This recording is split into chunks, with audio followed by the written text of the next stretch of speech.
Ready? Okay. Looks like this. Okay. Good evening and welcome to the May 3rd, 2017 meeting of the Lake Forest Building Review Board. I'm Ted Notes, Chairman of the Building Review Board. At this time, I ask members of the board to introduce themselves. Let's start with you, Jim Diamond. Ross Friedman. Michael Black. Robert Rita. Fred Moyer. The board is here tonight to work together with all of you, property owners, architects, neighbors, and interested citizens, to continue the long tradition that allows Lake Forest residents and businesses to work together to preserve the qualities and unique character that make Lake Forest a special community. We recognize the personal importance of each petitioner's request. Our goal is to respect the needs and desires of property owners while balancing the interests of the community as a whole to preserve and enhance its architectural character and landscape streetscapes. For those of you who may not be familiar with the Building Review Board, the types of projects that come before us are those in which property owners are requesting a variance to allow a home that is larger than permitted by code, are seeking a demolition permit or an approval of a replacement structure, or otherwise involve issues that could not be fully resolved by city staff. It's important to note that over 95% of the building permits issued by the city are issued without any further need for any board review. Thus, the board typically deals with the most challenging and sometimes controversial projects. The City of Lake Forest is committed to open and fair meetings. And to achieve this goal, the board has adopted meeting procedures, and all parties will be provided an opportunity to speak. The procedures are outlined on agendas available at the back of the room. This meeting is also being broadcast on cable television. Speaking on behalf of the entire board and city staff, our objective is to provide a review process that is thorough, fair, and without unnecessary delay. Our next order of business is, well, we don't have minutes to review, correct, Kathy? Oh, we do. We do. Yes. Did we get those? Yeah. Yes. Okay. I have not seen them myself, but if you all have, Yeah. well, if you Now all, you've seen them. any comments on them? I make a motion to approve the minutes. Second. All in favor? Aye.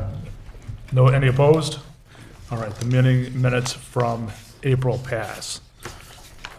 Our next order of business is the continued consideration of a request for revision to a previously approved plan for the partial demolition alteration addition at 20 Northwestern Avenue. Michael, you'll be speaking on behalf of the petitioner. Yes, sir, Mr. Introduce Knotts, yourself members of the board, Michael Rashowski, Kathy and Kate. Kathy, Kate. Good Just before evening. Michael, I'm sorry to interrupt. Any ex parte communications or conflicts? Okay, great. Chairman Sorry. Notes, I'd just like to mention that the petitioner and I had a conversation subsequent to last month's meeting, but I do not believe that anything we discussed would impair my ability to be impartial in this meeting tonight. Okay. Any issues? Absolutely. Okay, I don't, that's fine, thank you. Michael, thank you. Gentlemen, I'm here with a couple homeless children, Megan and Zach Zarling, my daughter, and we're here to, again, request modification to an approval for the house at 20 Western. First of all, I want to apologize again for last month, and I was, so totally embarrassed that I had all these young kids, and I can't believe I didn't see that. So my apologies to the kids, to their parents, the teachers, etc. So in any case, 20 Western Avenue, real brief tonight. Again, one of the early pieces of Lake Forest property, a classic farmhouse from the 1850s. Of a historic family. In 1901, the city council named the street after the Ryans, who were there back to the 1858. And one of the daughters, they all lived to be 90, was really a local legend. This is a 37 pageant that was put on by the school, and the folks that they are portraying are literally local legends, and one of those is Miss Helen Nellie Ryan, who would have been about 90 at this time. Miss Ryan contributed to, and again, the folks in this picture, one of them was, what's his name? John Halsey, who was an early professor and I think chairman, president of the college, went on to write just an amazing book, if you want to know the history of Lake County from 1912. And I mean, they'll tell you the name of the Indians that lived here. It was an amazing book. And Miss Ryan was a contributor to that. The house that we were talking about, again, last time we talked, we had during construction, ran into some issues in the small back part, which in the 2014 meeting we stated we thought was a 1950s addition because of the configuration and size. It wasn't representative of the 1800s. And when we got into it, we found that, again, it was as much as 4 additions. And while in that meeting, we did talk about the fact that later we might demo that thing for a basement and for a second floor master. We thought, after looking at it, that it wasn't prudent to do the kind of remediation we needed. So our request is to demo that. When we were here, skip over that. Just a real brief from the 2014 where we showed a future second floor over that for a master suite. But our request is to demo that back area, and we looked at the possibility of whether we should go forward with the addition at this time, and we thought because of the kids have been out for almost a year out of their house, and that Megan's expecting the second child here shortly, that we should focus on getting the house in its this form, and then revisit with the addition as we move forward. But what our proposal here is, again, to demo the small one-story at the back and to locate the kitchen in what was the dining room. So you'll see a typical kitchen configuration. A rear small little porch entry and a back door. Otherwise, same floor plan, no walls have really changed. We're just integrating the dining room into a kitchen. Second floor, exactly the same. 2 bedrooms with a bath, a larger bedroom over the new construction, and a bath. Foundations, not much to speak of there. And then the elevations as they change, the front does not change at all. The north side elevation, you'll see, loses the 1-story in the back. The south elevation, again, loses the 1-story in the back, but again are intact otherwise. And then the rear elevation, this is the area where we would take the 1-story down, introduce some windows and a rear door with siding, windows, etc., to match the balance of the house. Site plan, again, the small area in the back we're going to demo. And again, you'll see that our proposal is consistent with what we talked about in the future of eliminating that 1-story portion in the back in the future. We want to do that now, but that we would be moving forward to do the renovation to the historic other areas in the form that was approved. So with that, I'd be happy to answer any questions. Hey, Michael. Kathy or Kate, any guidance for us to be considering tonight? Thank you. This petition was before the board at last month's meeting. The board at that time requested some clarification on the scope of the project and clear floor plans and a rear elevation showing the removal of that 1-story rear wing. So those materials have been provided to you in your packets. Staff is recommending approval of the petition. Thank you. Thank you. All right. Fred, would you like to lead us off? Any questions for the petitioner or staff? No questions. No questions. Michael? I don't have any questions. Ross? No. I have a couple of questions. At the last meeting, there was a neighbor who came and wanted to know if the site could be cleaned up. Has it been cleaned up? Yes, sir. I mean, it was cleaned up. We did some additional cleaning. And I do have to apologize because I did have a couple appliances that I had dropped there literally a month before that was sitting in front of the house. So in fact, he was correct. I went over the next day and got those and cleaned up additional on the site. And if you go by there now, the work that we were doing last year in terms of what was originally a buckthorn forest is now a much more clean and site with quite a nice flower bed out front now, which again we'll continue to work on that. But yes, sir, we did. One more clarification.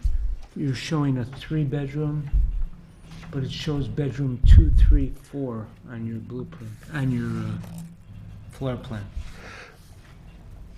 It's what it may have been. I may have used a plan that I had adapted for when we were going to do the master suite as part C last time. I may not have corrected it back. Okay. Fine. No Thanks, more sir. questions. I have nothing.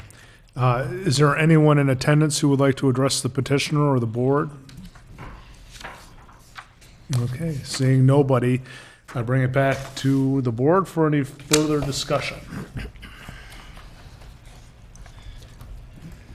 All right, do I hear a motion? I'll move to approve the petition as submitted, subject to the conditions of approval that are in the staff report of today's meeting. I'll second. Any other discussion? All in favor? Aye. Any opposed? The motion to Thank you very approve, much. actually, we don't need to approve any demolition because we've already done that, right? Your motion should include the approval of the one-story rear element, so it's a partial demolition. So it's two motions? That wasn't done. Okay.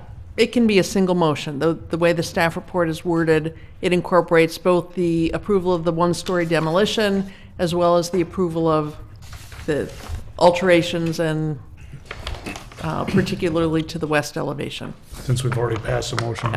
Your motion's fine. We'll make sure it accurately Okay. reflects. All right, Thank you. great, thank you. Congratulations. We look forward to watching your progress. All right. Next on the agenda is the continued consideration of a request for approval of an addition to the Performing Arts Center at Lake Forest Country Day School and related alterations. The property is located at 145 South Green Bay Road. Mr. Pasmore, whoever is representing the petitioner, please come to the podium. Is there anyone, any conflicts of interest or ex parte communications to let us know about? Okay, great. Welcome. We'll just need a minute. We're going to load that model up on those on the table. Whenever you're ready, just introduce yourself and.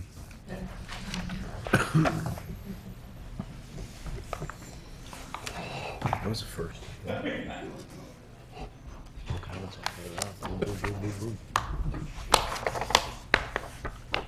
No one said it had to be hard.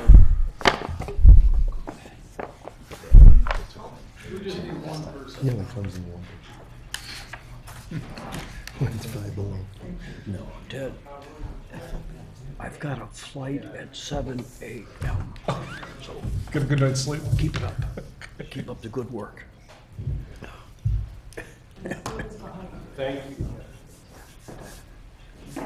Flight at 7 a.m. flight. Do you need another set of hands?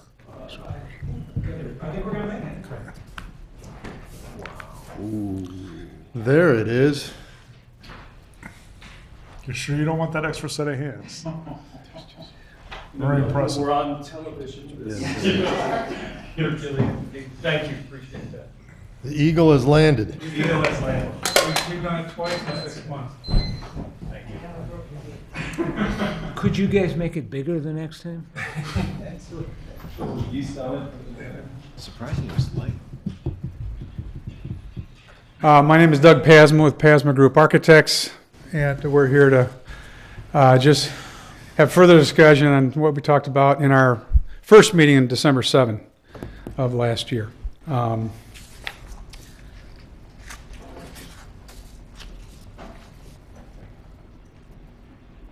Just by way of quick review on the scope, everything in the model, as you can see, in gray is existing, not to change, and everything in white is new construction. The original proposal included a performing arts center in this location here, the academic entrance here, and the existing gym building here. Our proposal has been kind of a campus master plan of how we can address Green Bay Road architecturally and try to make the existing structures a little bit more harmonious together. That work includes taking the two exterior covered walks adjacent to the main entrance here and here, and we would take those down and replace those in kind, glass them in. They would become interior corridors to the building. The academic entrance itself at the front door, so to speak, does not change at all. And then we are doing an aggressive rework of the existing performing arts room by essentially leaving the three exterior existing walls in place and gutting the entire interior space itself and adding a lobby and a seating area for 430 people on the inside of that building and putting a new roof on it and a main entrance lobby adjacent to it here. And then opposite the parking lot, we would take and remodel the entire gym and propose to put a triangular footprint lobby entrance that would kind of bookend the proposed Performing Arts Center entrance over here, again, creating kind of a perceived symmetrical campus entrance off of Green Bay Road. And then the other articulation important to this discussion at the time was the incorporation of two large picture windows, one in the gym west facade here and one in the Performing Arts room west facade as well.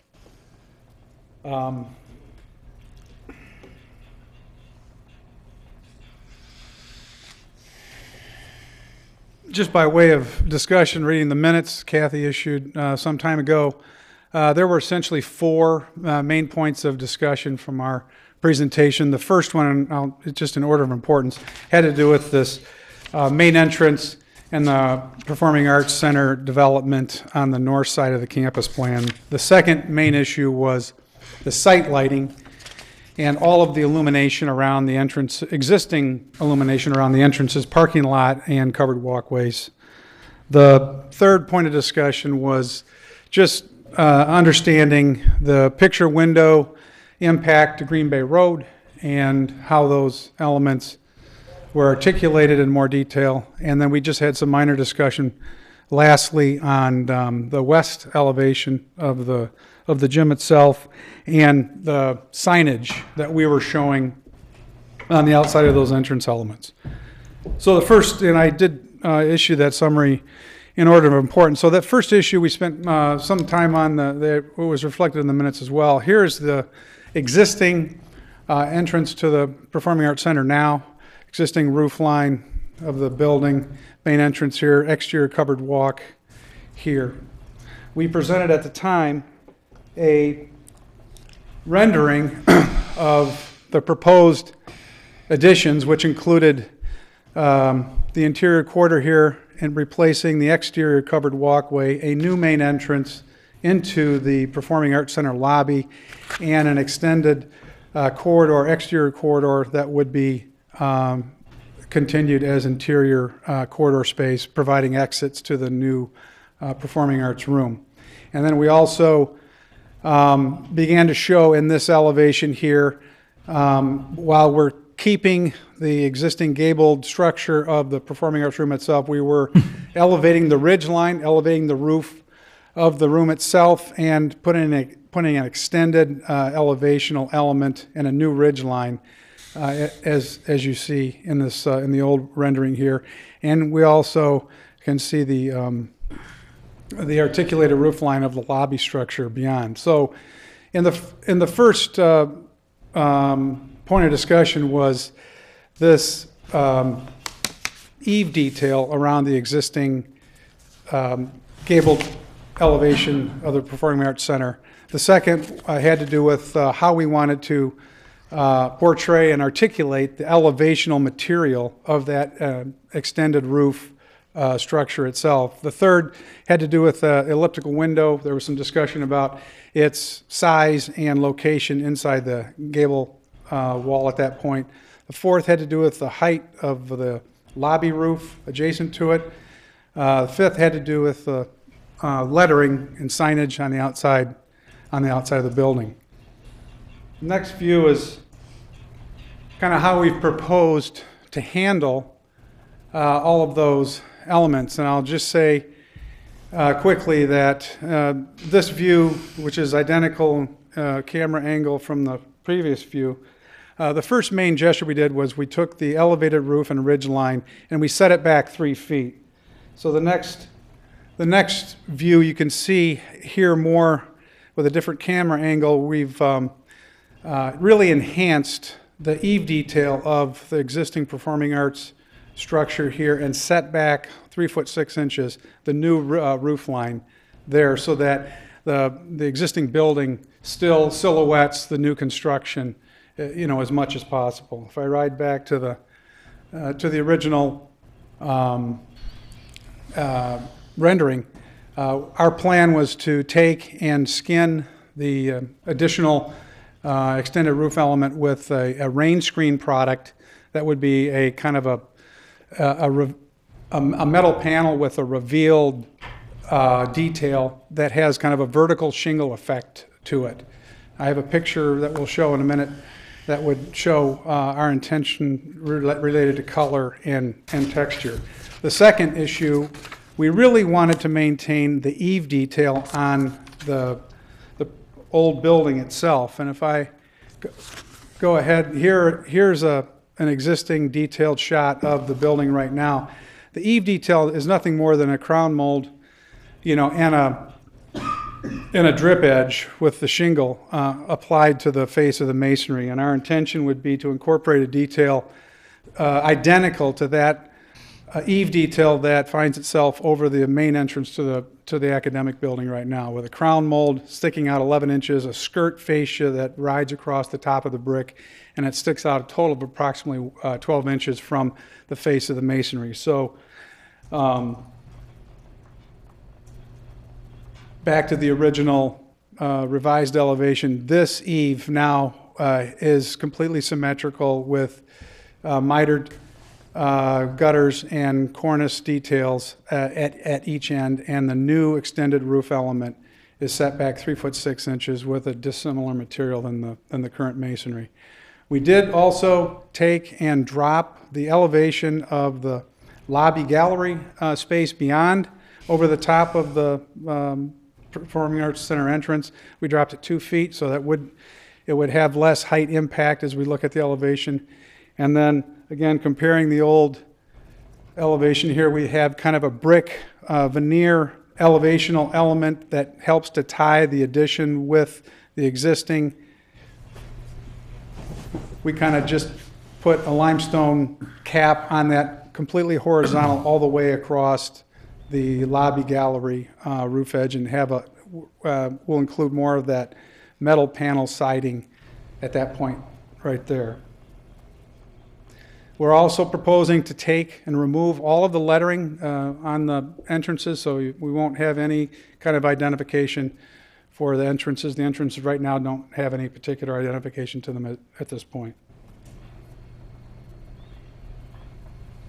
This is a picture of the material that we're proposing. It's manufacturer's Dry Design. It's a rain screen company out of Holland, Michigan. It's a wonderful product. It has an insulated value to it, so it helps our energy code compliance issues related to that side of the building. And it has a vertical kind of a shingle dimension to it. And we will try as much as possible to get to that bronze color associated with the picture that you're seeing right there. That's as close as I could find in terms of finished material representation for the elements there. The other point of discussion, again, I had to do with what was happening in the courtyard, although not visible from Green Bay Road. Again, the roof edge here in the courtyard itself is down to almost 2.5 feet actually, and we're going to use the rain screen product all along the back edge here with that kind of a shingle texture showing up in that exit stair detail back here and the window frame element at this point here. Other than that, in the revised courtyard detail, the only the change that we've made here is we had to wanted to incorporate a lift on this side of the campus, so there is a vertical lift that shows up in this masonry exterior wall enclosure, and we shifted the exterior stair over a little bit closer to the outdoor plaza. But other than that, there has been very little change to that image.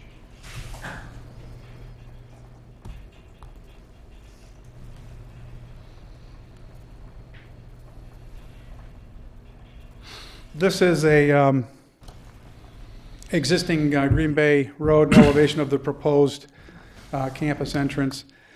At this point, we really wanted to try to, take care of some of the illumination issues here. So we have 1, 2, 3, 4 exterior lights on the building itself that don't have any hoods on them. And again, there's just, call it light pollution, call it whatever you want, but it's just unattractive exterior lighting. All of that will be removed from the building itself in the new Green Bay Road elevation. We're also presenting a landscape plan that unfortunately was left out of our package that was accomplished by our office and working with Mariani. And so we together accomplished all the landscaping around the parking lot, new entrances, PAC elevation, and the west elevation of the gym. And together we've also generated a light bollard plan that you can kind of see in your on the screen there. There's 14 light bollards, so we've taken all those 4 big fixtures off the buildings, and we're replacing them essentially with 14 light bollards that start here, kind of wrap around the parking lot sidewalk area, and then wrap down the walk and around the gym itself. Proposed fixture is I think in this fixture, in this view itself, you can kind of see them. I think on your screens, they're just the tiny silver stainless steel bollards that wrap their way around this part of the site plan. The fixture we're presenting is a forms and surfaces fixture. It's 3'6" tall, 4.5 inches square. There's an illumination element at the top of it. I think what we're going to play with is getting them to the site and determining whether we want to utilize a perforated metal screen over the light valance that's currently in the fixture now. That may be something we want to incorporate, but they do have a valance that would cover all 4 sides of that light bollard there. But there's 14 of those as well. And the last comment about our plan too is some of the light pollution related to the Green Bay Road entrance had to do with how we were lighting the exterior walkways out there. And all of those fixtures, of course, will be replaced with recessed cans, and only the emergency lighting would be on in the evening. So we'll see a lot less light coming from those the new proposed interior corridor elements. The third point of discussion had to do with Green Bay Road elevation, the picture window that's inside and on the west elevation of the PAC, and the picture window on the west elevation of the gym. Just wanted to be clear about what our intentions were there. Again, discussion about the windows are identical. The gym window, of course, is bigger, but the PAC window, we have this large, tall window over a square window. We have 4 segments of those here, 2 pairs of 3 here, and a clear story element there. So that's the PAC window right adjacent to the gym window. They're identical with all the same component parts. The existing building shows a simulated divided light in all the windows that were replaced in 2005. That would be our intention here. Or we would go true divided light. We're having it priced both ways. And again, all of the fascia trim, the side wall dormer elements, the window mullions and muttons, all of that will be painted with that custom cream color paint that the current building is articulated with. There was a discussion around the light, the window itself. Both windows will incorporate a motorized shading device, 2 types, one that's translucent and one that's opaque. They're up in the plenum space here, and they would drop down over those windows to black out the rooms that they service. And the detail for that is right here. The last comment had to do with just the local development of the west elevation. Here's our picture window into the gym here. And Mariani, together with Mariani, we have taken one tree, the one tree that's here now, and replaced it with a grove of 6 trees in pairs of, in 2 groups of 3 that would be nested adjacent to the new window itself, and again, try to achieve a local symmetry about the elevation that would make, you know, the gym elevation as beautiful as possible. The school currently enjoys quite a bit of, you know, tree line and shrubs and landscaping, and it's our intention to take that landscape element and match it in keeping with everything else down the street. I think that captures most of what I felt were the points of discussion at December 7 and you know, what was showing up in the staff report. Thank you. Thank you, Mr. Pasma. Kathy and Kate, anything you'd like us to be considering? Thank you, Chairman Notes, members of the board. Very comprehensive presentation by Mr. Pasma. In December, just a quick review, you did approve the alterations to the gymnasium. Those plans are in. I'm not sure if we've issued the permit yet, but if we haven't, we're close. And the board generally endorsed the concept of the proposed alterations and additions to the Performing Arts Center, and really encouraged some further study, some further refinement, looking at the articulation, the massing, and exterior materials. And I think the work done here does show considerable study, and it really distinguishes the addition from the existing structure, and really allows that more contemporary element to step back behind the front facade of the older buildings. The 3 wings, as you heard at the December meeting, were constructed at different times, so it's not as though that front facade is a single historic element. The lighting improvements that are proposed are significant. The existing exterior lights on the Green Bay Road streetscape are pretty glaring and pretty outdated. We would look for some comments from the board on the bollards. The bollards do have a bright spot. Normally we would look at shielding, some shielding of that. Mr. Pasma did talk about the potential of having some kind of a metal screen, and perhaps a condition we would add is maybe one of those bollards gets installed initially, and we look at the intensity of light and work with the petitioner to adjust those as appropriate.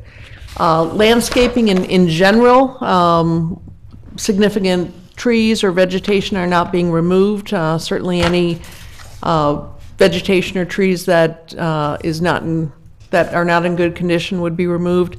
And as discussed by Mr. Pasma, there would be some landscape enhancement over time to really make sure that Green Bay Road streetscape is really a strong feature. With that, staff does recommend approval, and we look forward to your comments. Thank you, Kathy. Jim, would you like to Ted, lead us? can I, before we get going, could we take a minute to take a look at the model a little bit closer? Sure. Yeah, I might just say in passing, we haven't changed the model to reflect any of the changes that we're presenting here tonight, so. It's a nice looking model, might as well take a look at it. Okay. Sure. Anyone who would like to partake? I love it. Sure.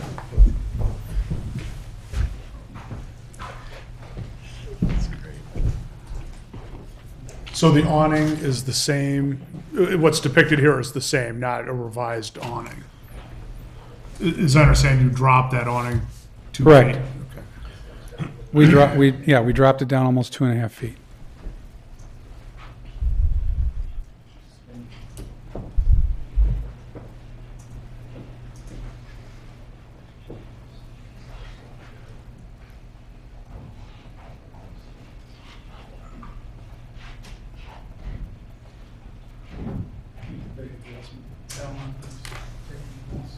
Here, we found a way to structurally, I've got 2 new columns here with a custom truss here, and slide that back and needle column all the way down.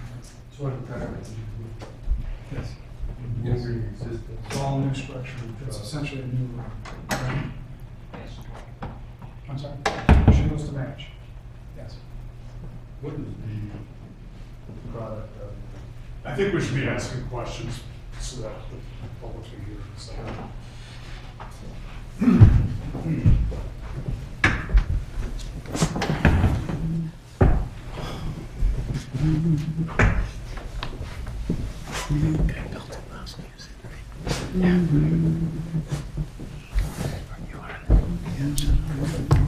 Thank you. Okay. Jim? Yes, you said you didn't have a sample of the material for the facade. The rain guard. Right. I don't, I'm But do you sorry. have a color chip or anything like that? I don't. Okay. Yeah, I mean, we can, it wants to be like a patina bronze effect. So they come in anything from shiny aluminum to nickel, polished chrome, everything, but they have 3 matte colors that are really more of a historical antique kind of a finish, and that's what I felt resided adjacent to that old brick the best. And that's going to continue out over and back, that same color? Yes. And the awning? The awning, the fin, that's going to be architectural composite metal. That was discussed. That's the very flat, true, kind of a honed look. And then everything else will be the rain screen. What size panels is the rain screen? Anything we want. So we were, they break all of that to our own dimensions. And right now we've drawn a shingle that's probably 16 inches by 9 vertical. So it's a small scale.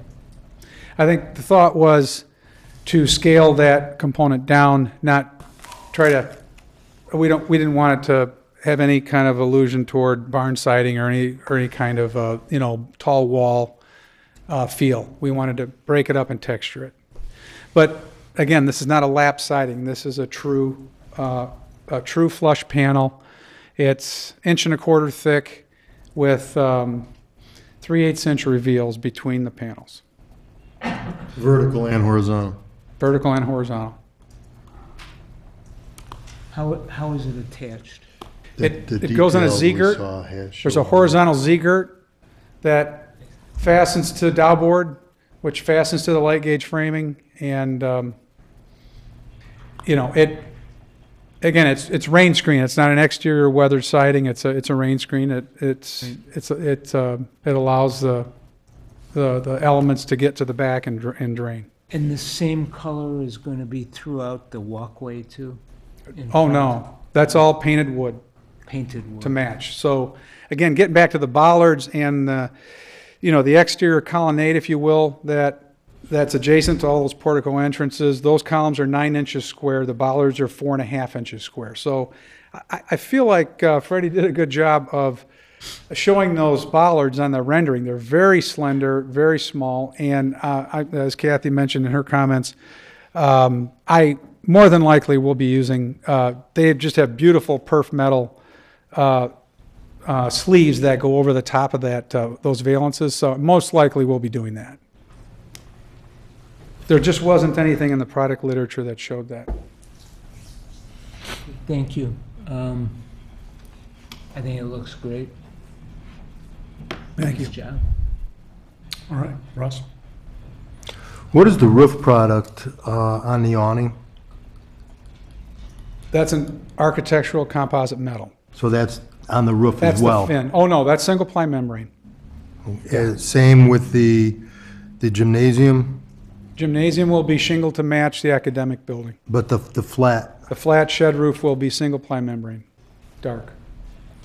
And back to the colonnade, that's 9-inch square columns. What product? Finished carpenter in the field. Cedar, Most likely, AZAC? yeah. Probably cedar. It won't be 5-pine or anything natural. like that. No, it'll be wood. With what color stain? It's, the school has used this, I call it a winter white, French winter white color. It's all To custom match. color. Yeah, and then all of the Pella fixed and fixed window elements there will all be that same color. Yeah, the school incorporated that in '05 when they did they did all the academic center in the back, and then they replaced all the window openings in '05 with that unit. So we'll utilize the same color. So are those trusses above the Performing Arts roof, are those all exposed to the interior? They will be. We've got a team working around us here. The acoustician will probably have some ceiling clouds in there, but the volume space in there is going to be what we want for acoustical performance. The school has a whole diet of school events that happen on every calendar school year, and then there's also community interest in the room itself as well. So is the intent to have an industrial type of feel? Will there be exposed HVAC duct and equipment in that truss? It'll be exposed, but you won't see it. Yeah. There's some ceiling elements in the back of the room that will cover the ductwork. But I think, kind of like the Globe Theater, that kind of Shakespearean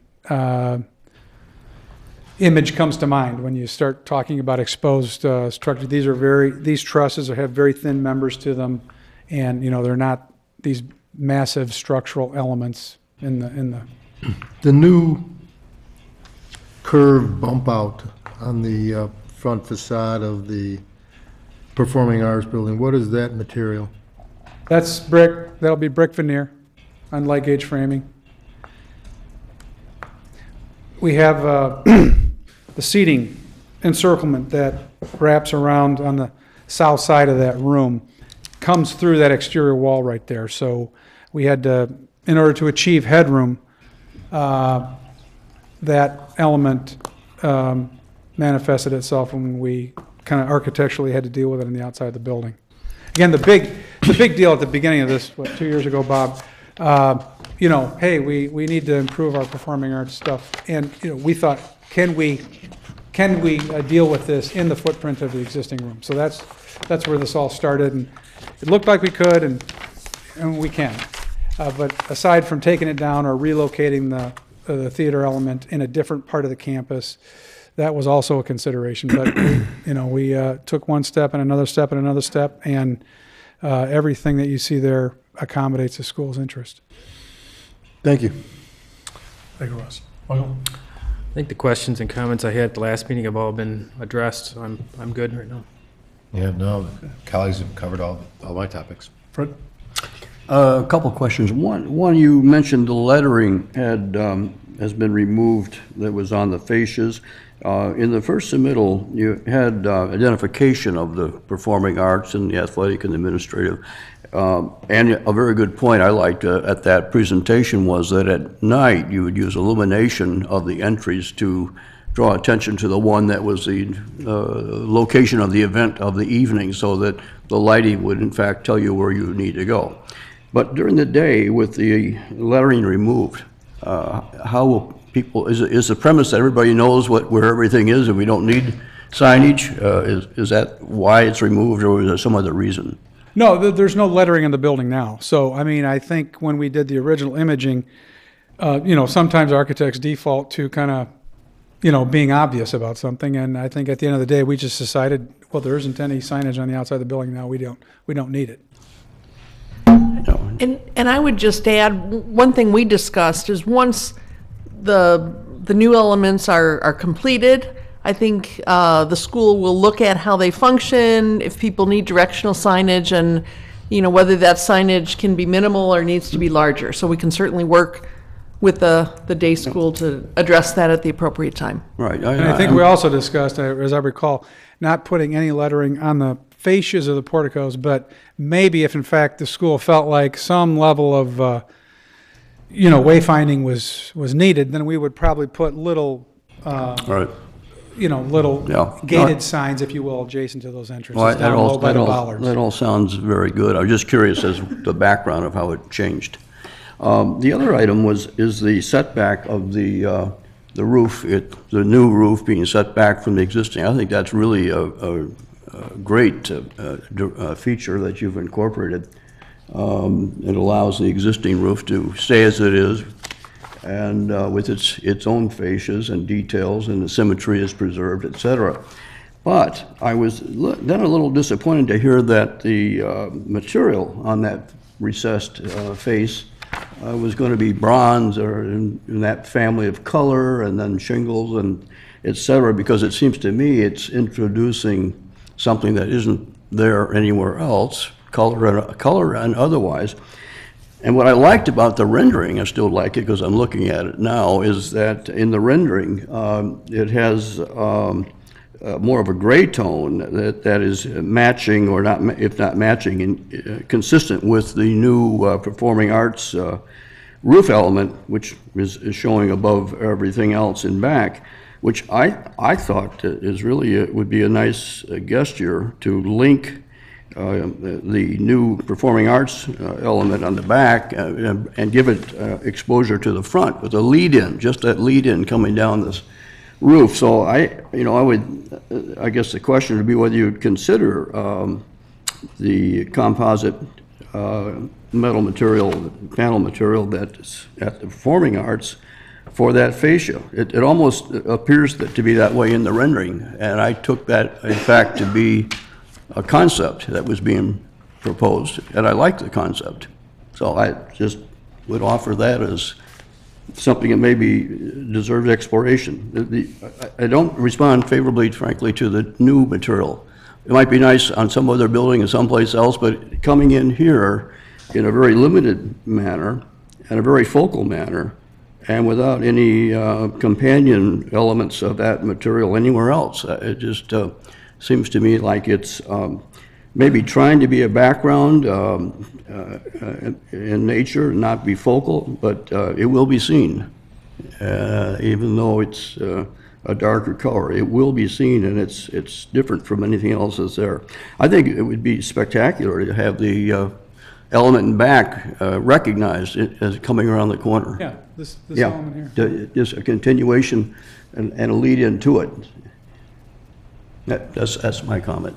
Yeah, I mean, I like your commentary on the subtle nature of what we're doing here.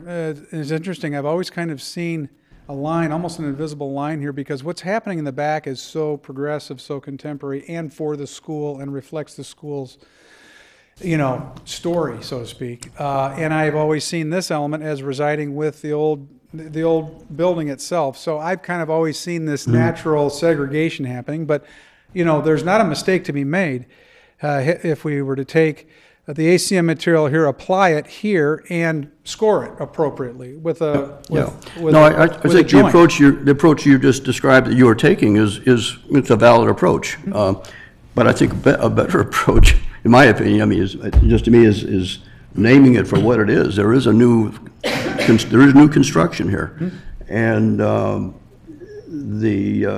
and I think it's transitional because it's in the roof element. It's following the form of the roof. It's consistent with the roof shape, et cetera, and so on. But it's bringing in the color and then transitioning to the form and back. Yeah, I would have no problem.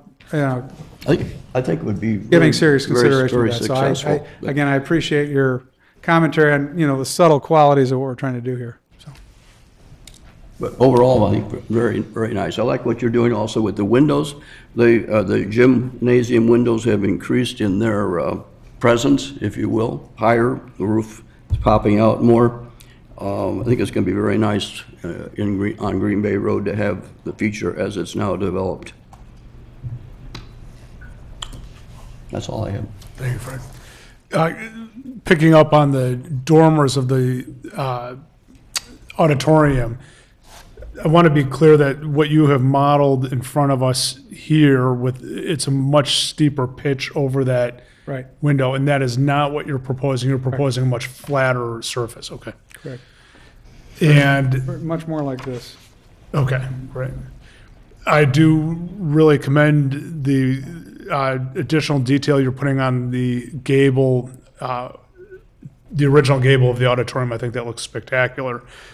Will that be replicated on the north side of the auditorium as well?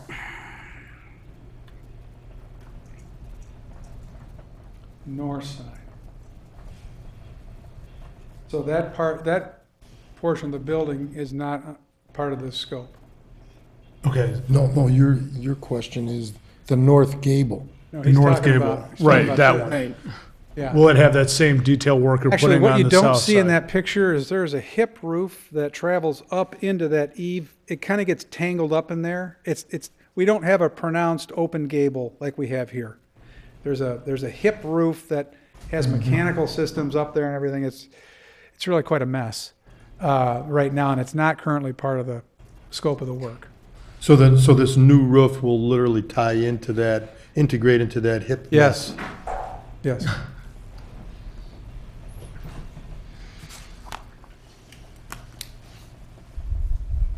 I'm just wondering about such a difference in appearance, and do you have any examples of what that looks like in your presentation? We haven't drawn that elevation, unfortunately. But I see where you're going with it, and I see a similar approach taken to that side of the building, although I can't set it back like I am doing on the south face just because of an exit stair consideration that we're having to manage along that side of the building. Yeah, I mean, it is a visible face of the building, and it's certainly, I think, an element that I would want staff to be cognizant of as you go forward with your refining your design. I really like that you've stepped that the new addition to the gable further back. The pronunciation difference of the elevation is much more attractive. I share Mr. Moyer's desire to explore other options for the material facing the new part of the gable. So I would encourage you to consider that. Other than that, I think it's a beautiful plan, and I have nothing else to add. Is there any other comments or questions for staff? All right. Hearing none, is there anyone in attendance who would like to address the petitioner, board, or staff? Come on up, Burton. Standing invitation.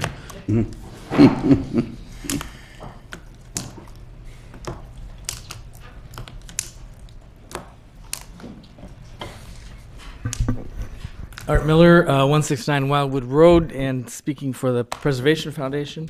And we support the staff recommendation and thought that things have been carefully thought out.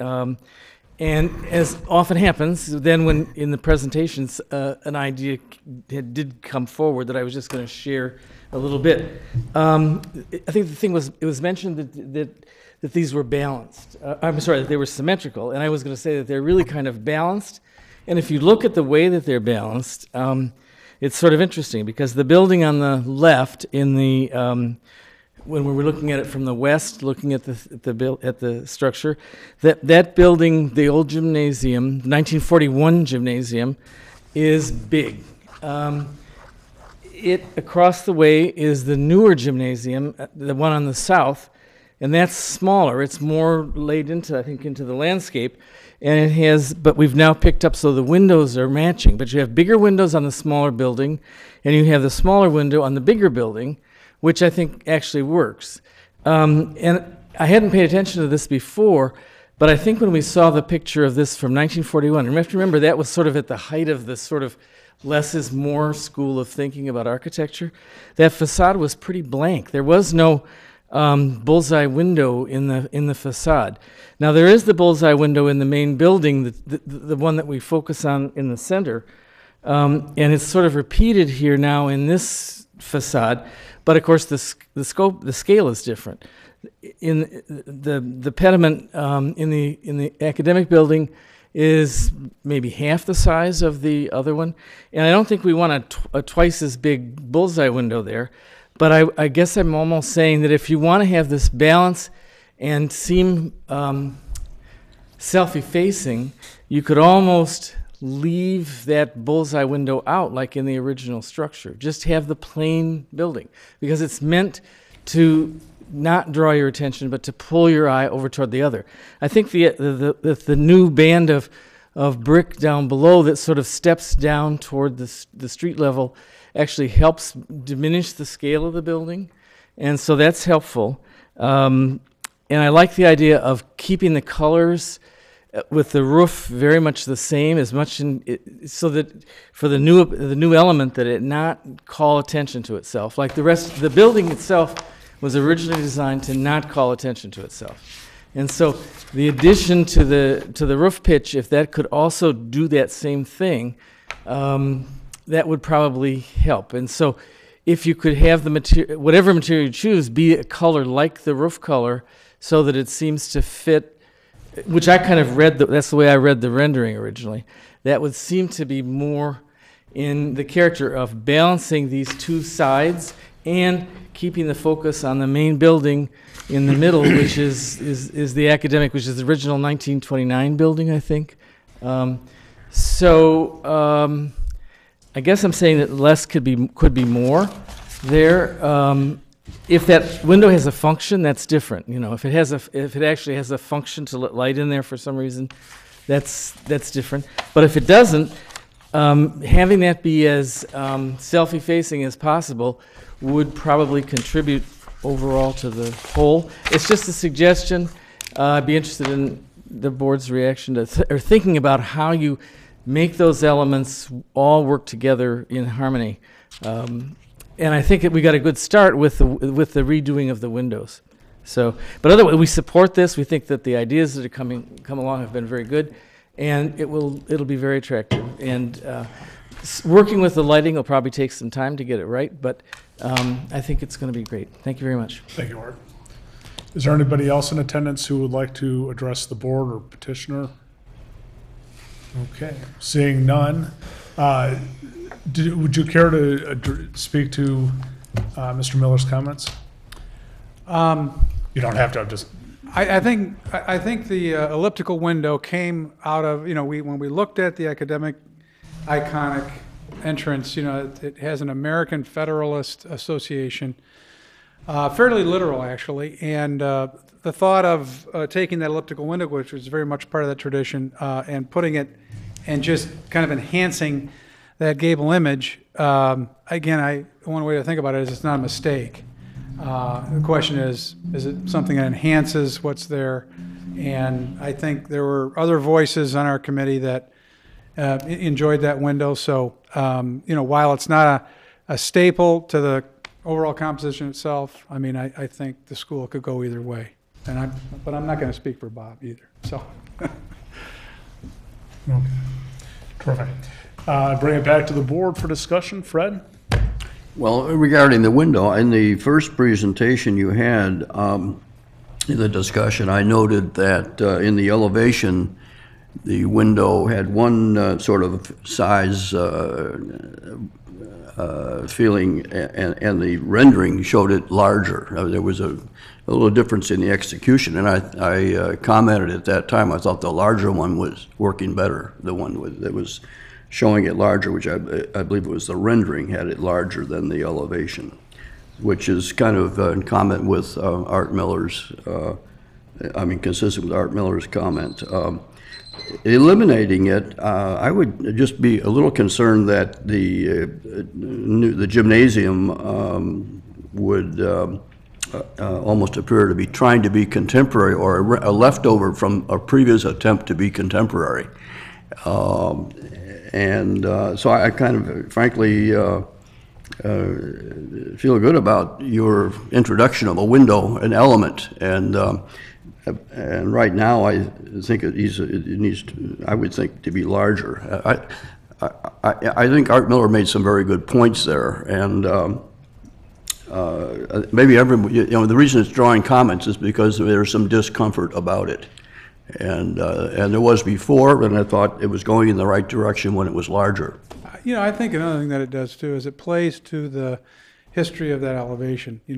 By incorporating a historical elliptical window with the limestone coins, just reinforces that that's an existing building. It's been there forever. It reinforces the local Yes. symmetry about that old ridge, you know. Yeah. And, you know, absent, I think something's missing at that Yeah, point. I So agree. I think it's something that just calls attention to itself to the extent that it says, you know, I'm the old part here and, you know, the new part's a little bit to the east. I agree with you. Is that it, Fred? Anything else? No. Okay, Bob? I'm in favor of it. You did a great job. You really did.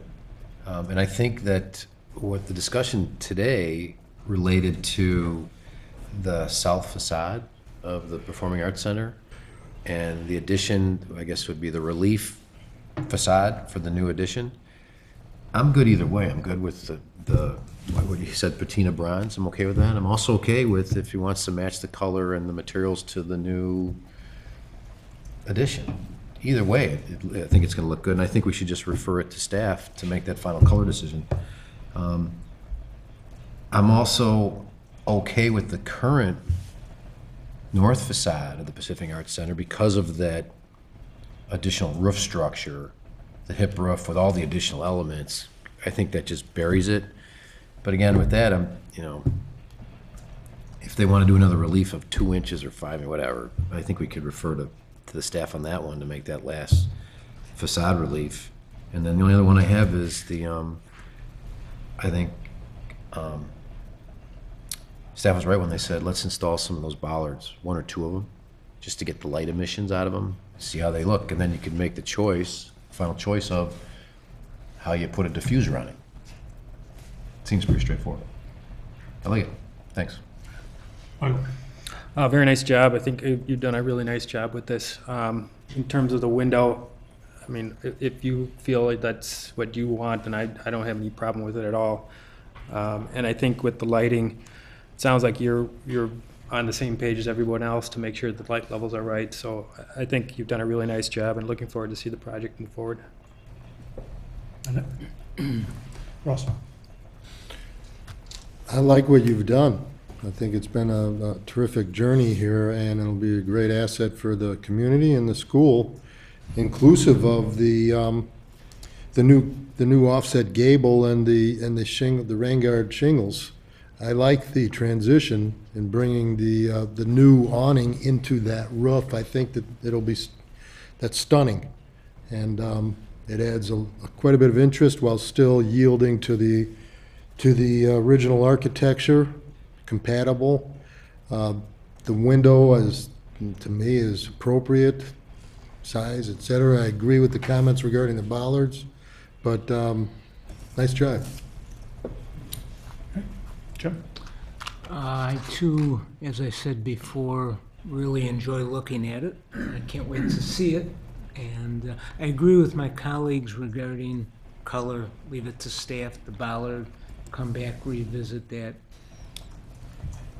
And that's it. My only 2 things I just would like my final say to be, I like the window over the front entrance. I think it is well proportioned. It breaks up a large space, feels fitting, tying into the history of the building, similar to the front entrance.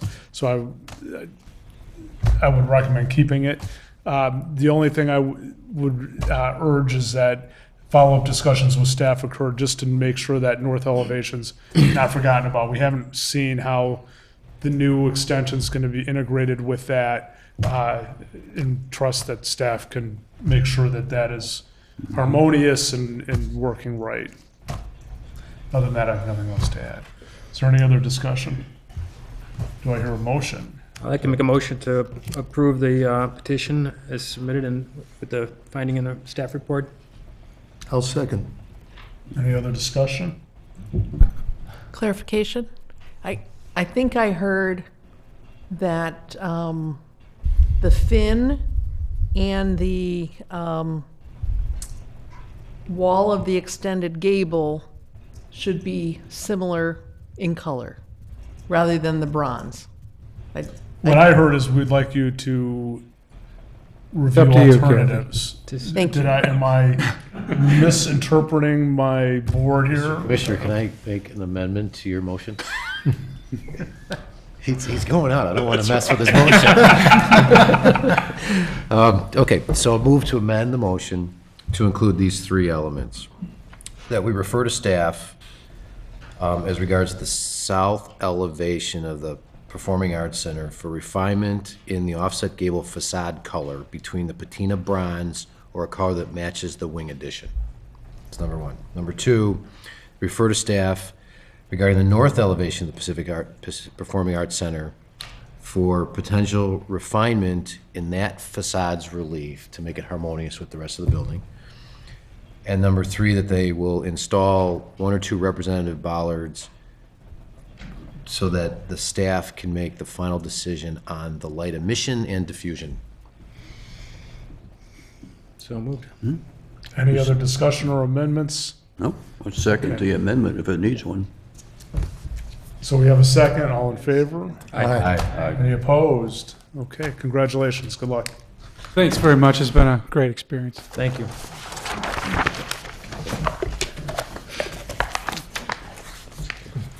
Last on our agenda this evening is the review and for input on the plan for reconstruction and replication of an historic stable and lodge,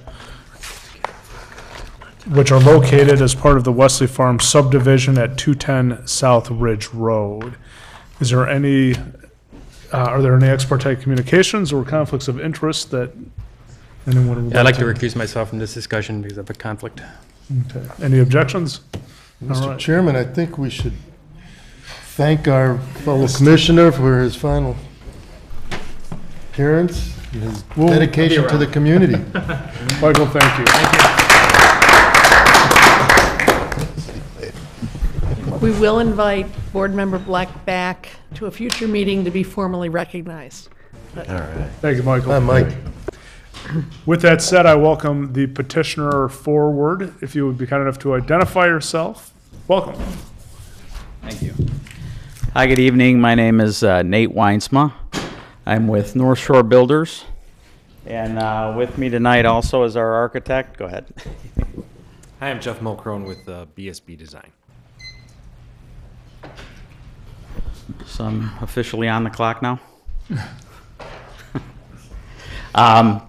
We've been working on this project for quite some time now. I think it's going on a couple of years now in total, but we're here tonight with what we refer to as Wesley Farm, which is actually the name that the current ownership had for the farm, for the property.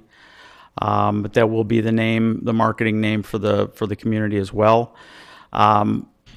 We've been through Plan Commission, City Council for approval of a 34-unit development that is. Do you have the site plan? Is it part of the PDF package? The 34-unit development encompasses 47 acres in total.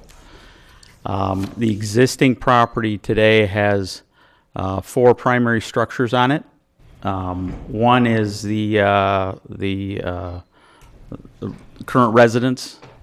There is no plan for that as far as the BRB is concerned yet.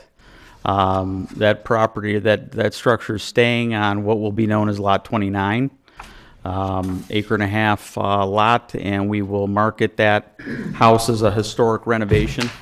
And we're hopeful that someone will want to renovate that house and come back with a formal plan for that structure.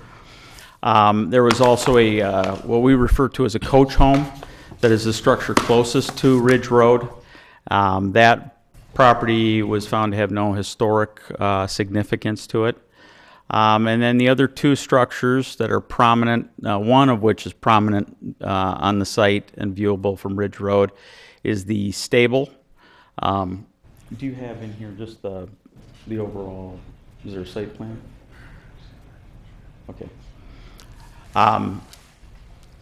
The stable structure, which is right there, if you want to go back to that. That's the largest structure you see from Ridge Road at the very south end of the property. surprising to me that the outside character of that, it was designed by Howard Van Dorn Shaw. They speculate that it was designed at the same time roughly as the main house. That building, when I saw it from the outside, I assumed that on the inside it would be a heavy timber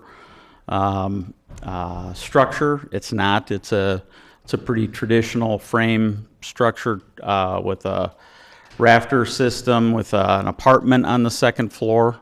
But the plan was to incorporate those three historical structures into the overall development plan. The house, which I said we don't have a formal plan for yet, and then these two structures, the stable and then the what's referred to as the gardener's lodge or the servant's lodge that sits back behind the existing house. What we did is on site, if anybody was out there, we took mounted boards, and put these elevations, the proposed elevations of the buildings in the new locations where we're proposing to basically replicate these structures. The gardener's lodge is a very simple structure, and we'll get into the elevations of that, but that will be relocated to the north. It will align with Jacqueline Drive, which is the main entrance into the property. You'll basically look straight at that structure. That'll be used as repurposed as a residence clubhouse for the community. And then across the street from it and a little bit north of the entrance. So if I can. So the clubhouse that I just referred to is this servant's lodge. Right now it sits in the trees back here behind the house. It's a little hard to see when you go out there. It's very hard to get to. I don't recommend going into it. It's not a real stable structure.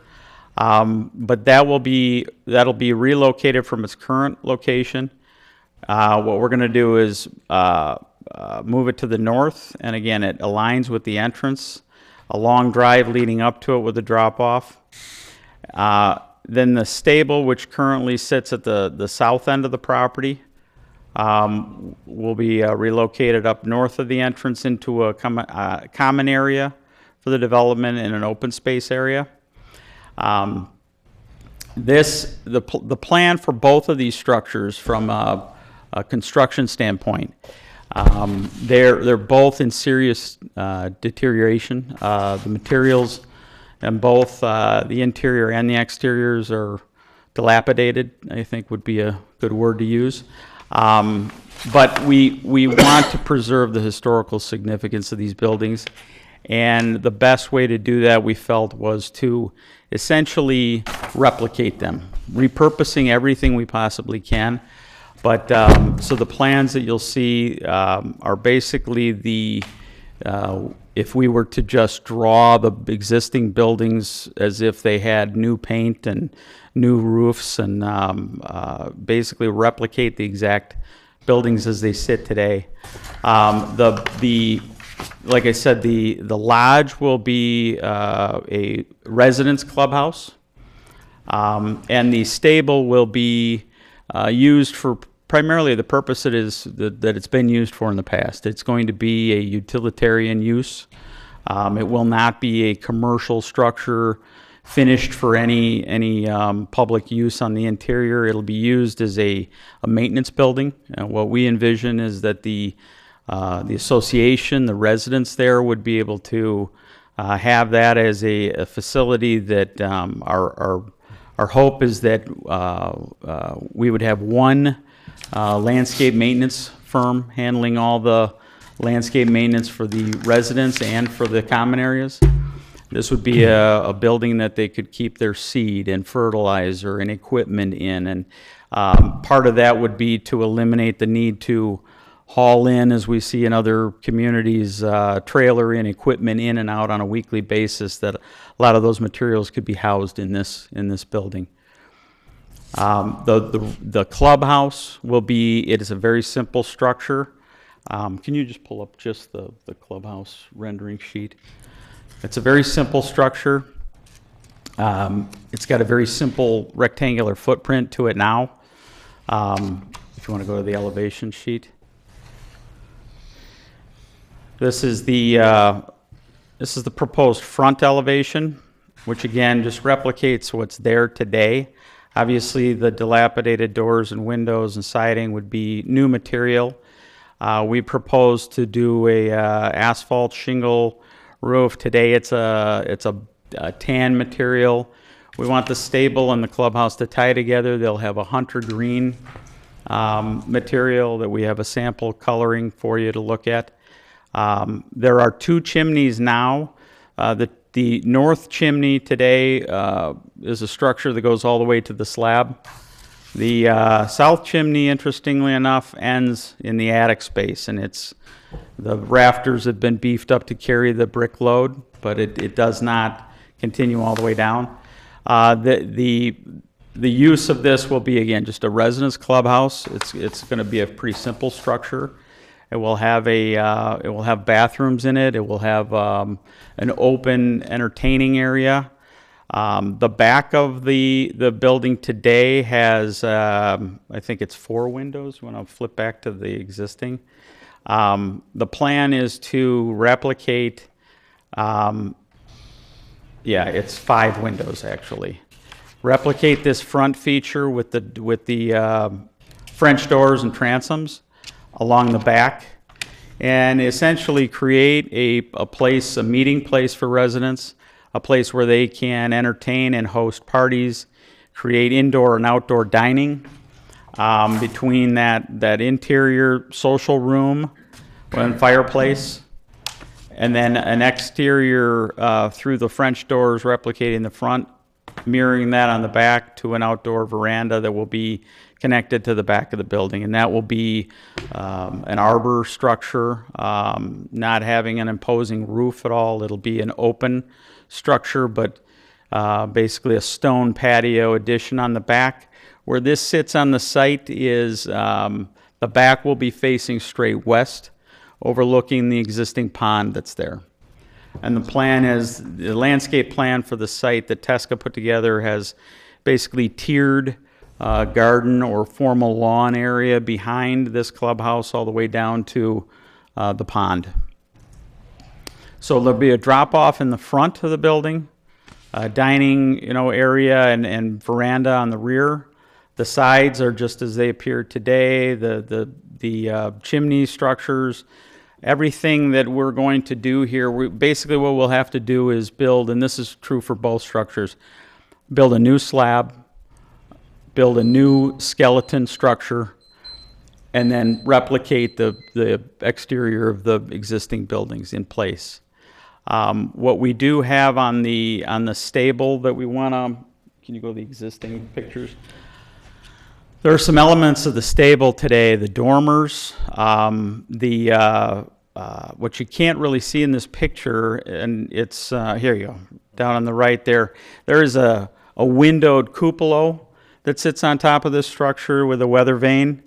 That we suspect is in pretty bad condition as well, but to the extent that any of these elements, these doors that are just these fantastic heavy solid wood doors with copper fittings and little passageways, subsets to the main doors, those will be reused, taken off the building.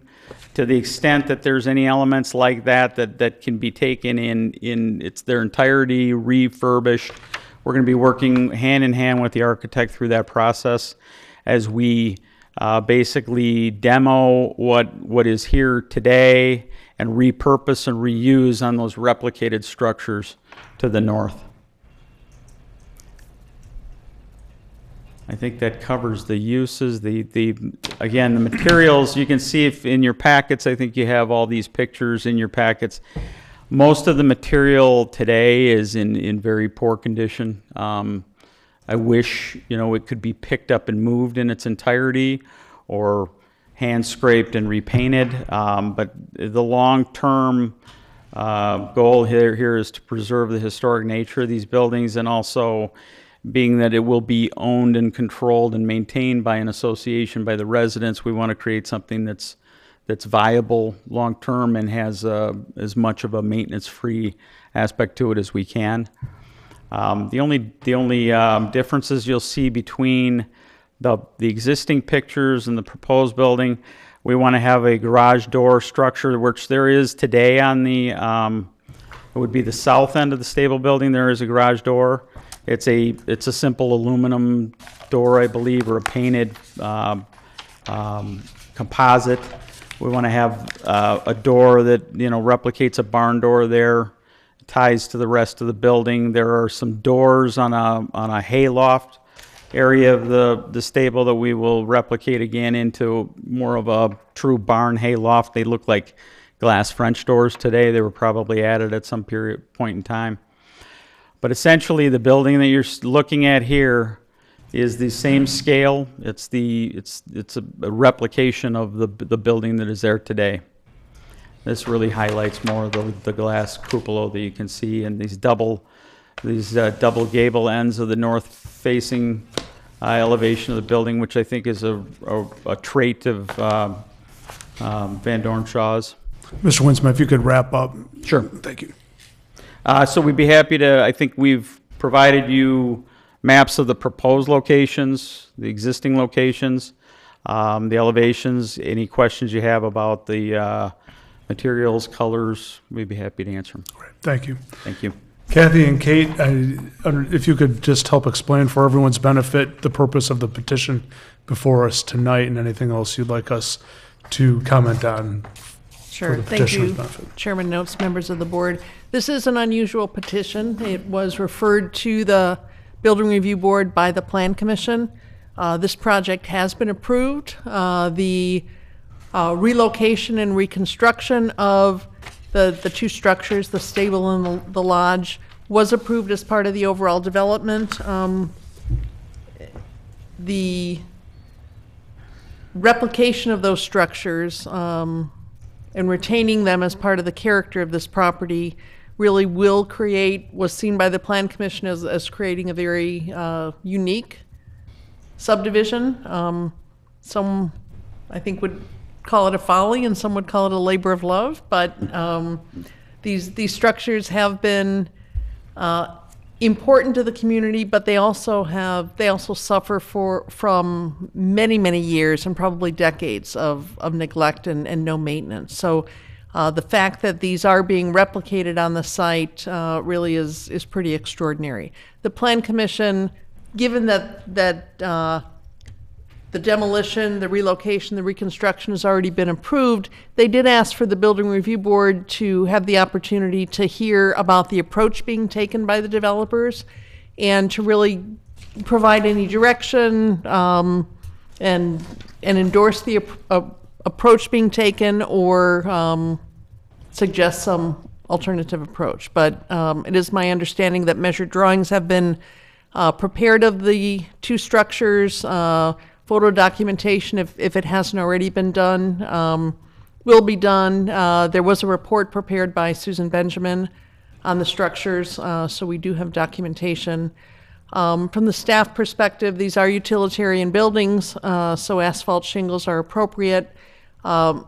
Certainly careful attention to the details of the windows. Again, utilitarian structures, but looking at those details to make sure they are historically accurate, and looking at natural materials, again, recognizing the fact that these are going to be maintained and owned by the homeowners association. So really looking at a balance and assuring that the replication is done in as true a fashion as possible. So staff is supportive of the approach, and again, we're not looking for an official approval. There's no need for you to grant official approval, just simply direction and a nod on the approach being taken. So a motion at the end of your discussion would be appropriate, just for the record. Thank you, Kathy. Fred? Well, I think it's just absolutely terrific, and I think it's very exciting, and I think we should reserve a couple of the houses for retired Building Review Board members. No, I'm just joking, but I know I totally applaud what you're doing here. Just terrific. Thank you, Fred. Bob? Yeah, I totally approve of both the move of the buildings and the approach you're taking. Ross? What's the year of the structures were originally built? Good question, I don't know. 1905 and 1912, about 1905. Thanks, Art. According to Art Miller, 1905 to 1912, we won't hold him to it. And you mentioned the color palette. Could you reiterate that, please? Yeah, we don't really have anything historic as far as a record. It appears that from everything we've looked at, both structures are white, have white on white, the trim, the siding. Currently, part of the stable has trim around some of the windows that's painted dark green. So kind of taking that, the roof on the stable right now is a light gray. The roof on the lodge is a tan color. But we kind of like that white and green. So the windows, while we don't know whether they're going to be clad or painted wood yet, they will be simulated divided light. And the windows themselves will be a dark green with a hunter green dark color on the roof. And I think that green and white from the pictures and photos and some of the history we've seen is consistent with some of the history of the property. And what's the driveway material? The driveway material on the clubhouse leading up to the clubhouse is a chip and seal. Tesca did all the landscape plans, the hardscape plans. On the garage door leading up to the stable building from the new street that we'll be constructing to that will be the north end of the building. We'll probably do a crushed stone of some kind leading up to that, and use we're going to use that kind of historic barn door entrance as more of a pedestrian access to the building. Will the cupola have a lighting element that we need to consider and discuss? We don't have anything proposed. I thought it might be kind of neat to do. We until when we really get into the demolition part of the process, I'm curious to see whether or not there had been at one time lighting or wiring there. I think if that's a feature that the city would like to see, I'd like to do something like that. But again, it's like, if it wasn't there before, are we getting into some other issues by lighting it at night? So we kind of have left that open. Overall, nice work. Thank you. Thank you. Thank you, Ross. Jim? Just a couple of questions. Do one of these have a second floor, the apartment, or? Yes, and we will not be, to the extent that the new skeleton, the new structure will accommodate the replication of the building. We don't intend to replicate that second floor at all. In fact, the construction drawings that may be an open truss system. Right now, there is it's a 2 or 3 bedroom apartment up there. Again, I wouldn't recommend looking at it. It's kind of something out of a horror movie, but it's a pretty large living area up there. But we would not try to replicate that. Just one more question. The siding, what are you proposing? It is specifically what was shown on the plans. We're intended to use a cementitious siding just for the homeowners association to maintain, so it's something very durable, long-lasting. But you don't, do you know yet what it's going to be? It'd probably be product like Hardy. Okay. I'm definitely in favor of what you're doing. I think it's a beautiful enhancement, and good luck with it. Yeah. I have nothing to add other than we're looking at 2 structures that, if any were ripe for demolition, it's these 2, and the fact that you're making an investment to saving them is absolutely commendable. Thank you. With that, I invite anyone in attendance who would like to speak. Please come forward, Mr. Miller.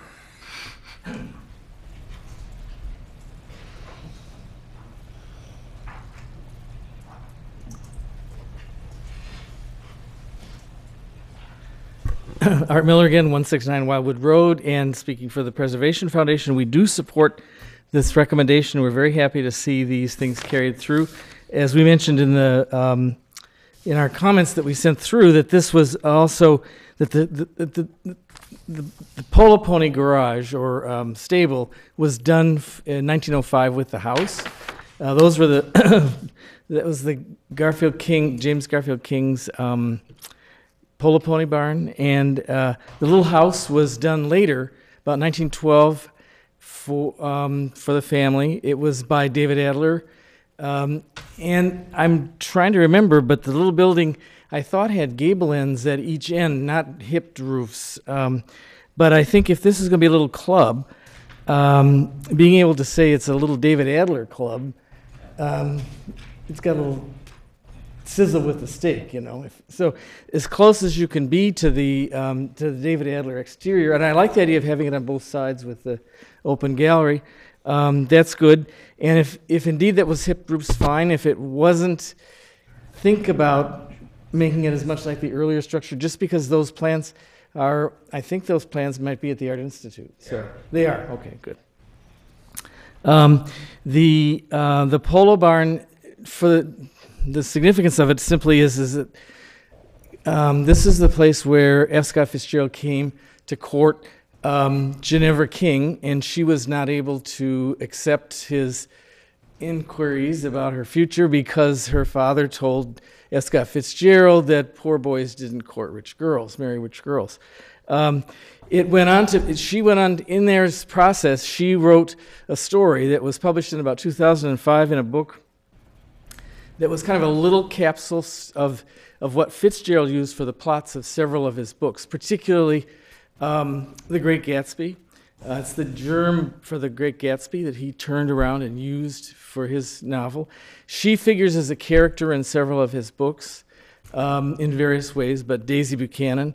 And it says in the story that her husband comes down from Lake Forest with his string of polo ponies, and it had been seen by Fitzgerald there. So this reverberates with all kinds of great local lore, and that's the sort of stuff that helps sell houses and stuff too. So building on that is certainly worth doing. That in some ways the little barn is more interesting. Don't quote me for real estate purposes, but I think it's more interesting. It's more different than anything else that Shaw does than the houses. That, you know, the house is fairly like other Shaw houses in town. This barn is kind of unique, and so keeping it as close to what he kind of had in mind on the exterior is worth it. The function of the Shaw was a master of, before air conditioning, figuring out how to get good circulation of air. And those little cupolas' sole purpose was to get the air up and out, hot air out of the building. So I would try to make that functional in your new building. So because otherwise it's going to get hot in there, and that's not going to be good for the stuff that's stored there and everything. And he was really great at doing that. So that's an advantage. And I think it will be. The lines are very interesting. As close as you can get to natural materials. I know there's problems of. I know because I own a house that there's lots of problems with painting and everything like that, but it would have a nice character to it if it seemed to be traditional in materials and to kind of evoke the era that it was from. So I think that this is a great program. Oh, one last comment I was going to make. I see that I like the landscape plan that's west of the little David Adler building that's going to be replicated, and there's a little dock at the end of that down in the little Kettle Lake, and I hope they're just going to use canoes or something like that on that lake because it's kind of a nice natural little lake, and hopefully that'll be gently recreationally used, sort of like people would have done 100 years ago maybe. They could serenade each other in the canoes, but I hope it doesn't get too actively used because that's a post-glacial Kettle Lake pond. And there aren't very many of them in town. There's certainly none that are this. Maybe there's one other one that's well preserved like this, but they're pretty rare. So it's a great feature for all the people that live there. And I think it adds, again, just like this sort of story does, adds to your the interest of your property and to the people living there. So when we had a consultant here on April 19th coming in to visit from outside, he said, what Lake Forest needs to do is take its interesting places and tell the stories in more ways, make sure that people have it, so maybe even some interpretation on the property, explaining about the heritage of it and things like that might help. And I don't know what your street names are going to be, but maybe even have Daisy Buchanan Way or something like that, or something that would, you know, kind of put sizzle into the state. Anyway, thank you very much for doing this wonderful project, and we hope it goes well. Thank you. Art, thank you, and we're lucky to have the context you can bring to us with so many of our petitions. Mr. Winsman, is there anything you'd like to respond to Mr. Miller's comments? I would just, one thing is the dock was removed from the plans. We just thought that it would encourage things that we didn't want to encourage, so that was removed from the plans. But the hip roofs are original to the Adler plan. It was a very simple building, but other than that, we're very excited and looking forward to it. Great, thank you. I don't know if you're with the petitioner or if you would like to address the board. No, with the petitioner. Okay, terrific. Seeing no one else in attendance, I bring it back to the board for discussion. Jim, we'll start with you. I have no further comment other than as I said before, I think it's going to be a great addition to what is not there now or what's falling down there now. And good luck with it. It's going to be nice. Awesome. I look forward to seeing this asset in the community. Yeah. Robert? Ditto. Fred? No further comments? Great job. We has echoed the sentiments of looking forward to seeing the completion of your project. Good luck. So with that, staff would like a motion in terms of direction. So I move to approve both the moving of the buildings and the approach they're taking to the entire development. I second it. is there any other discussion or amendment? No? All right. All in favor? Aye. Any opposed? Good luck. The motion passes. With that, that concludes our agenda for the evening. If there's any other business anyone would like to bring forward. Art? Hearing none? Yeah. Kathy and Kate?